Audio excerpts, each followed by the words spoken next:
Hi everyone, welcome to Community Action Now, brought to you by Eastern Nebraska Community Action Partnership.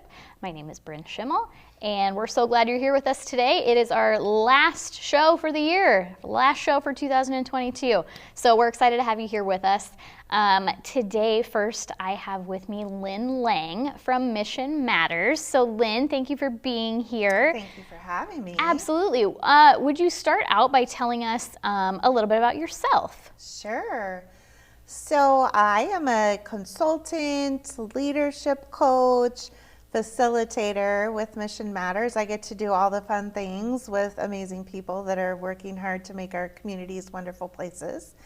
And have been with Mission Matters for about a year and a half now. Okay. And work with an amazing team of individuals. We all kind of bring different strengths to the work.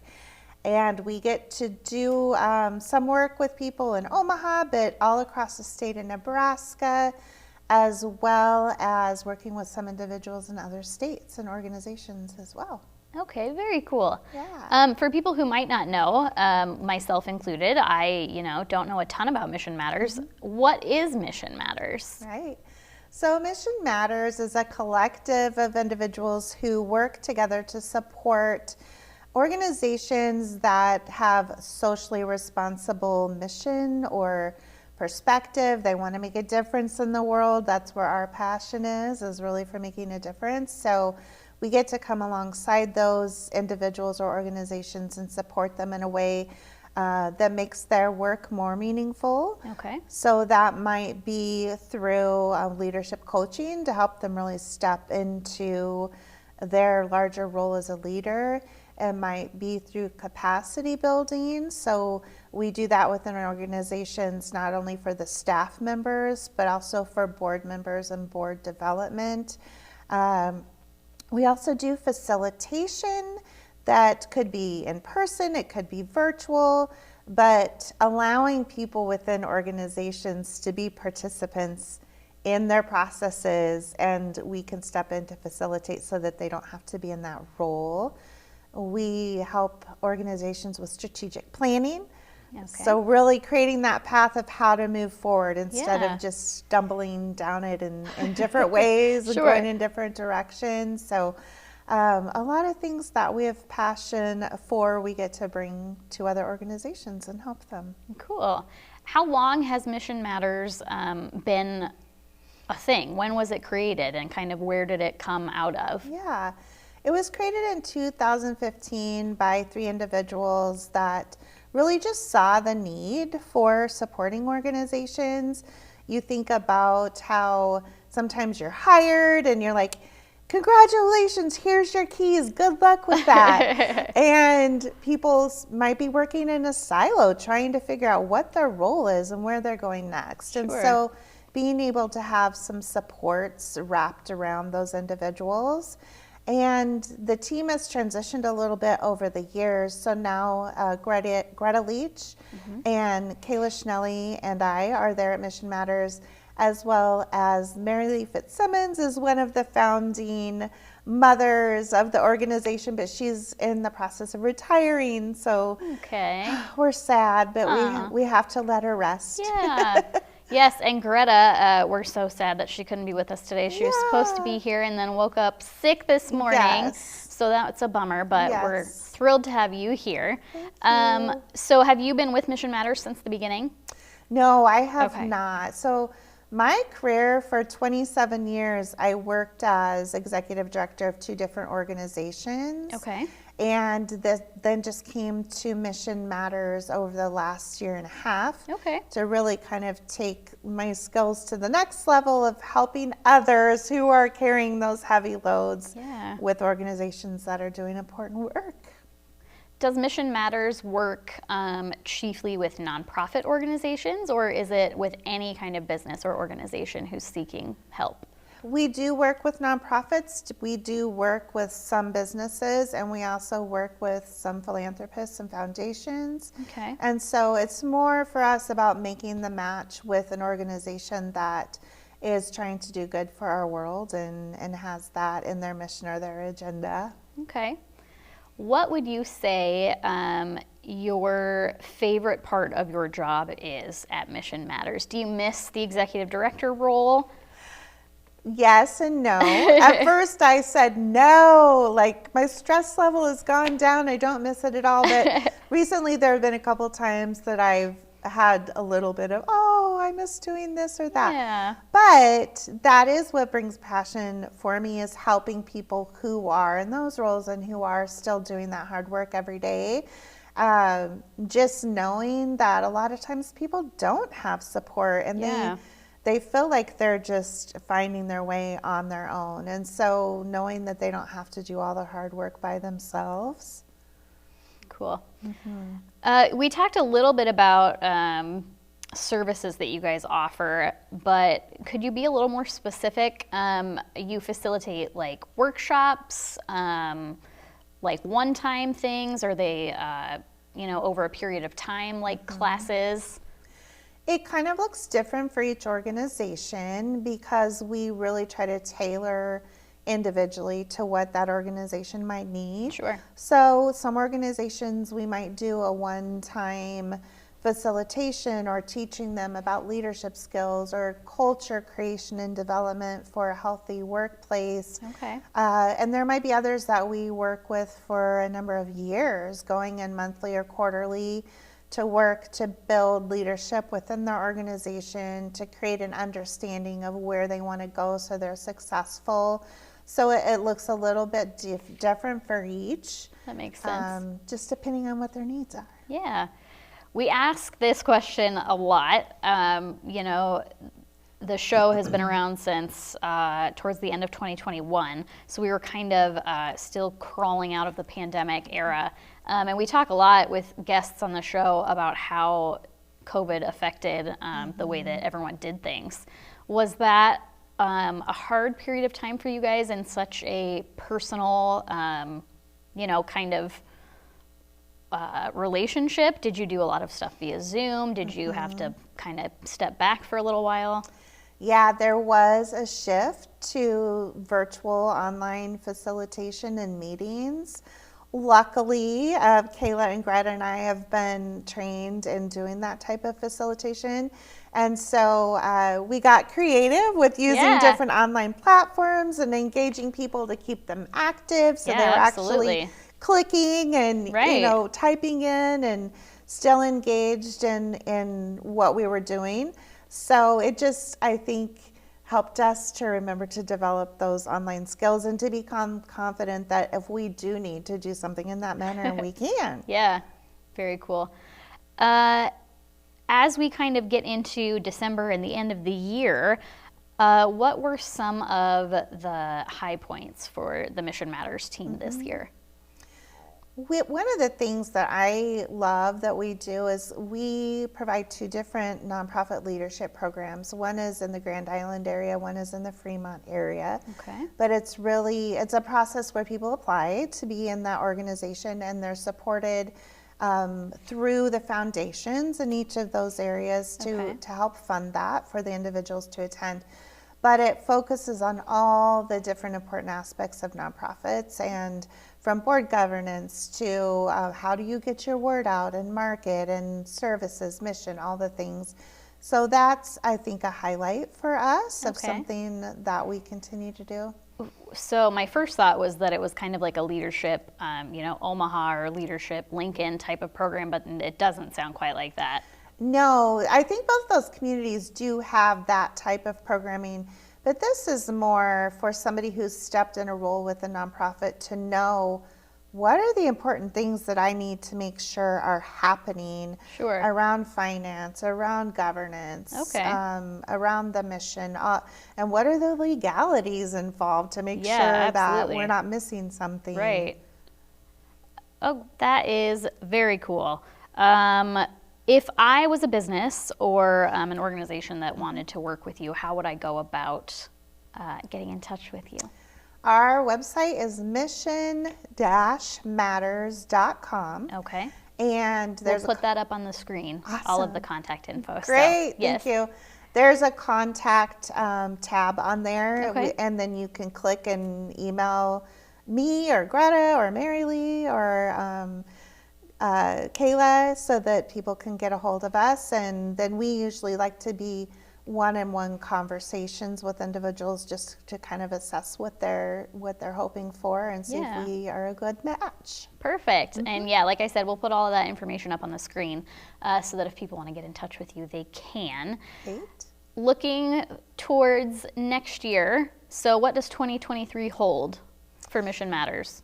Yeah, we're kind of brainstorming and dreaming about that right now, actually, of really trying to be in tune to our changing world and what are kind of the obstacles that people might be facing, or what's shifting, and how can we provide people the support that they need. So we're doing some brainstorming around that right now. Might be doing a couple new offerings next year, but they're still in the beginning phases. So we're trying to iron that all out. Absolutely. Cool. Well, thank you so much for being here, for you. taking the time to teach us a little bit about Mission Matters and what you guys do. Absolutely. And thank you, for the work that you're doing in assisting those nonprofit leaders and other people in positions like that. And we will take a quick break, and then we will be right back to the show.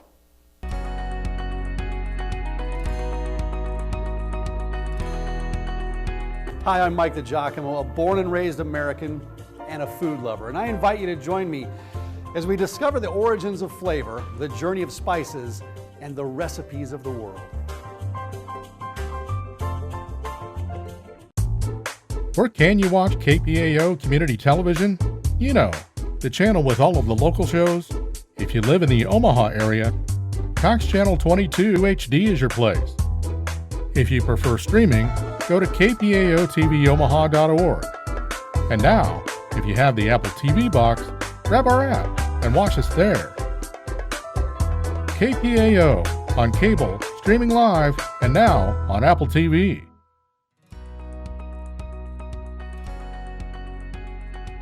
Hi everyone, welcome back to the December episode of Community Action Now.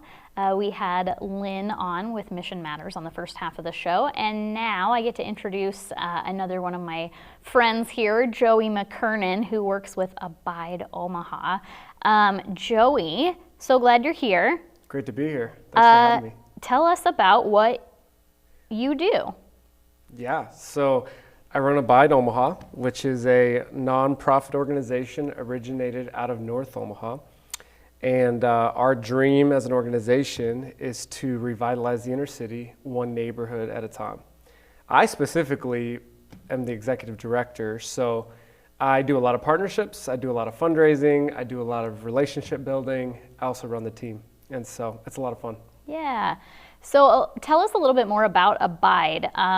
Local Omaha people are probably fairly familiar with maybe Abide or the Dotzlers at least. So how did Abide come to be? Yeah, so Abide originated in 1989. Our founder, Ron Dotzler, Twani Dotzler, great family. Yep.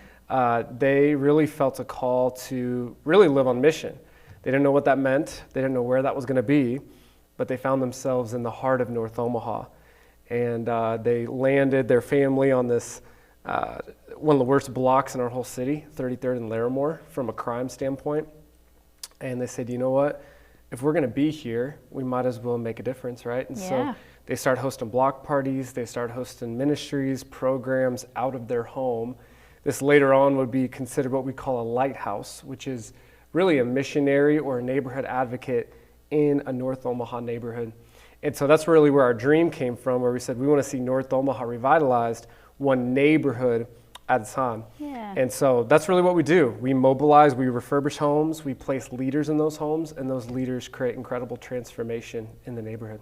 We're going to talk more about those programs, but I want to know how you got involved with Abide personally. How did that happen? I don't know. I just showed up one day. Just started showing up to the office? Yeah. Perfect. So the Dotzlers, most of the Dotzler kids, Ron and 20's children, went are in to the Bellevue West, Yep. and they knew you.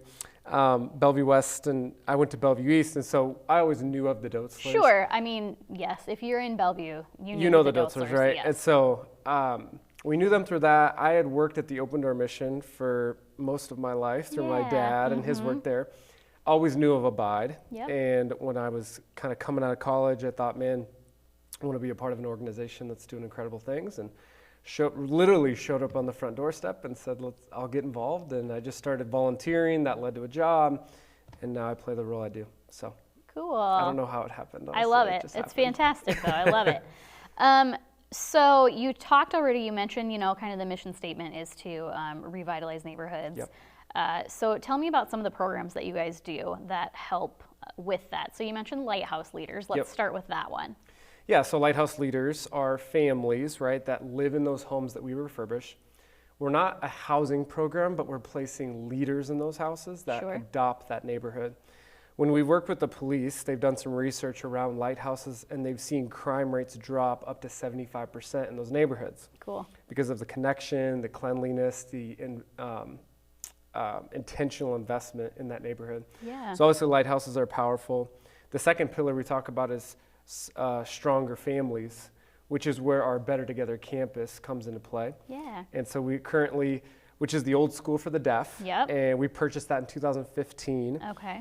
A lot of refurbishments for that campus. It's a big campus. I just got a tour of it in the last few weeks. Huge campus, 210,000 square feet. Yeah. 12 lots of buildings. Yeah. 17 organizations that are partnered in with us in that mission. Yeah. Serving about 1,800 kids a month. Wow. And so when we're working in the neighborhoods, what we're doing is moving those kids in the neighborhoods to the campus. And so the campus really operates as that headquarters for us. So giving them a place to be rather than out in the neighborhoods, maybe unsupervised or whatever, giving them a place to come and things to do. Yes, big thing for us is community, so creating that community. And the Lighthouse Leaders, besides just living in those areas, I mean, part of their job, right, is to make intentional relationships with people. So they have like block parties. What other kinds of things do they do? So they're going to clean up the neighborhoods too. So that's a big thing. We know that a cleaner neighborhood is a safer neighborhood. So the broken window theory, where there's broken windows, dilapidated houses, crime increases. When you don't do it, crime decreases. So they're going to clean up the neighborhood. They're going to host block parties. But really what they're doing is consistently building relationships with those neighbors. Yeah. As trust and community is built, safety increases, which means crime decreases, right? Yeah. And again, they're shifting and transforming the culture of that neighborhood through intentionally loving people. So. What are some of the organizations that you guys have right now at the campus? So I know your development director showed me, she talked about there's a daycare that hosts quite a few kids. Yep. And that's, did she say migrant children or? Mostly. Okay. Yeah. So the International Daycare. I believe they have around 14 different nationalities represented there. Another partner of ours is Leona's Dance Company, which is run by Savina. Okay. I teach the hip hop classes. No, I'm just kidding. I got to do that. I was going to say. You're like, no, don't do that. But she does a hip hop and tons of dance programs for kids in the community. Yeah. We've also played a large part in starting that with her. So when we say partnership, we're pretty heavily involved. Another partner there is Develop. That was started by Chevelle Sanssouci, who came out of Creighton University. It's a basketball program. So there's quite a few programs on that campus. Yeah. We always say we're better together. And so our model is this collective impact model where we bring in other organizations to partner in programming with us. So. And then you also, I was told, you'll have teams come stay on the campus for like, not exactly trainings, but tell me about that. You're talking about impact trips? Yes, impact trips. So impact trips are churches, nonprofits, businesses that will come for multi-day at a time. So we have dormitories on the campus. Yep. We use those dorms, not necessarily to house people, but to take all these trips. And we have people from Alabama, from Texas, from Florida, from Kansas City that will come to our campus, work on lighthouses, learn about diversity, learn about areas like North Omaha in their city, but also impact our work too. So impact trips are a great experience for groups and really this in-depth model. So. Then you also have, I mean, there's so much stuff going on. I got to see the new gym space. Yes. So I assume that Develop uses the gym, the fitness the center. Basketball courts. And then, yes, I saw the new fitness center, which is really nice. And Kriana was telling me, and now I can't remember, there was someone who really partnered with you guys on that fitness space. Yep, Tim Collins. Okay, yes. Yes, so he's a trainer. Okay. So he trains a lot of people out of the gym. So the fitness center used to be an old pool. So we bought it. Again, it was an old boarding school for deaf students. So this was their pool. Hadn't been used for years. It was a project for sure. Yeah. But Josh's dream and our dream was always to see that become something else. And so incredible partners helped us fill the pool. And then we laid the flooring. Creighton University was a huge partner in that with Coach McDermott, Mick Johnston, different individuals.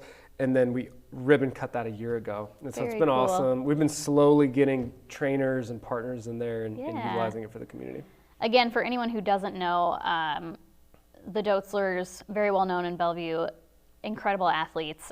Josh Dotzler, who is the CEO right now of Abide, he was a high school basketball player. He also played for Creighton, correct? Correct. So yes, lots of sports type stuff happening. I beat him there. in one-on-one though. Did you? No, I don't. No, I don't. I don't no, know. I don't. I'm gonna have to. I mean, it's out there now. If he so. sees this, he knows it's not true. I can't. Now there's going to be like a one-on-one, like a contest There might now be. at the gym. So Sometimes. that might have to be like Once a televised in a while. thing. I never win, but maybe. I love it. I know you guys also do, tell me about, they're called Second Saturdays, right? Yes. Okay, so Second Saturdays, I know you guys have a little bit of a food pantry. Yep. So that kind of ties in with that, right? Yeah, so this was really big for us during COVID. When COVID hit, we had to turn the campus more into a resource, and we were trying to figure that out. Yeah. We started the drive-through model. We used to do big block parties. We morphed those block parties into almost a drive-through modeled block party. Got it. So now every second Saturday, number one, it's an incredible time for your family to come volunteer. You can bring kids. There's a drive-through. Typically, there's about 1,200 individuals that drive through. They receive diapers, they receive food, hot food, depending on the year and the time, backpacks. Yeah. Right now, we're doing our Christmas store drive, which is a drive-through store. Okay. So we're going to be giving out 2,000 toys, Awesome. tons of stuff. But second Saturday is really that big rhythm for us. If someone wants to get in the game, be a part, that's the time. Yeah, well, that's a perfect segue into if people are looking to volunteer or to support Abide. Yes. Again, just like we always do, we'll put all the information up on the screen, Yes. contact information. But what are some ways that people can do that? What does that look like? Yeah, so second Saturday for a serving side. Yep. Great day, great time. And what do volunteers typically do? So typically they're going to help us run that line. So as families come through, it's a party, by the way. We're not just handing food out. We're having fun. We have a DJ. It's always fun. High energy. You're going to interact with families, but it's also, again, family friendly for the volunteers. Kids can do it. It's amazing. From a serving side, that's always the landing spot, a good spot. From a giving side, obviously, you can find all of this on the website. Okay. So abideomaha.org. Okay. I'm sure you guys will put it up. Yeah. But from a financial side, we're always looking for people to give monthly and to get in the game consistently. That's a huge win for us. Yeah. And we're really looking for people to monthly contribute, monthly invest in what we're doing. So Cool. Now, on the other side of that, if you're maybe a family or an individual who needs help, how do they get hooked up with you guys? Yeah, so I go to the website also. Okay. You can either email the info@abidenetwork.org email. We're also actually just building a community page where we're adding more resources for the community to find things. So that'll be up very soon. Very cool. Do people have to be like pre-registered for Second Saturdays? I mean, if someone, just like hears us talking about it and they think, hey, that would be great, I could use some help, like, can they just show up? Yes. Okay. Yes, we are come all. Now, there are a few things you get at Second Saturday that you may have to register for when you're there. Okay. So like diapers, you have to fill your information in, but you can just show up. Very cool. Yeah. Well, that is amazing. I mean, we could talk for a really long time probably about Abide, but we'll cut it off there for today. Again, as another North Omaha area, we love to have resources and people, out here with us. And you guys really do really fantastic work. Absolutely, I appreciate it. We're glad to have you there. Yeah, thank you. And glad to be partnered with you and maybe more partnered with you in the future. Yeah. But thank you for being here. Hopefully, could I maybe talk you into like doing a little hip hop dance demonstration? Sure. I'm just kidding. You No. don't have to. If that's what I got to do, I'll do it. It won't be good. I won't make you dance, but I might make you play Josh in basketball sometime. That Might would need to also see not that. be good on my side. All right. Well, thank you so much, Joey. Absolutely. Really Thank you, happy to Bryn. have you here. And you guys, as always, thank you for being here. Thank you for tuning in. Thank you for continuing to support NCAP and other organizations in our community and help us keep people safe, fed, and housed. We will see you in 2023.